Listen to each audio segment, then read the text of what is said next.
भैरव मातृकाच्या ध्यानात तुला प्रवेश करायचा आहे.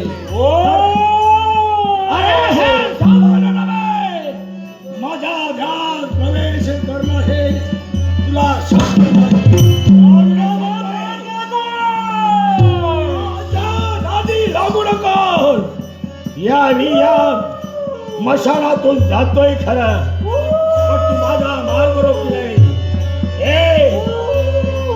यावी तंत्र मंत्राच्या जोरावर तुला सांगतोय, माझ्या आज्ञेत राहा. जे मी सांगेन तसं जर तू ऐकला नसशील तर मंत्राच्या योजनेतून झाडाला उलटा लागून ठेवी. लक्षात ठेव, याही माझ्या ध्यानात प्रवेश केला नाही आणि जबाबदारीला ध्यानात प्रवेश केला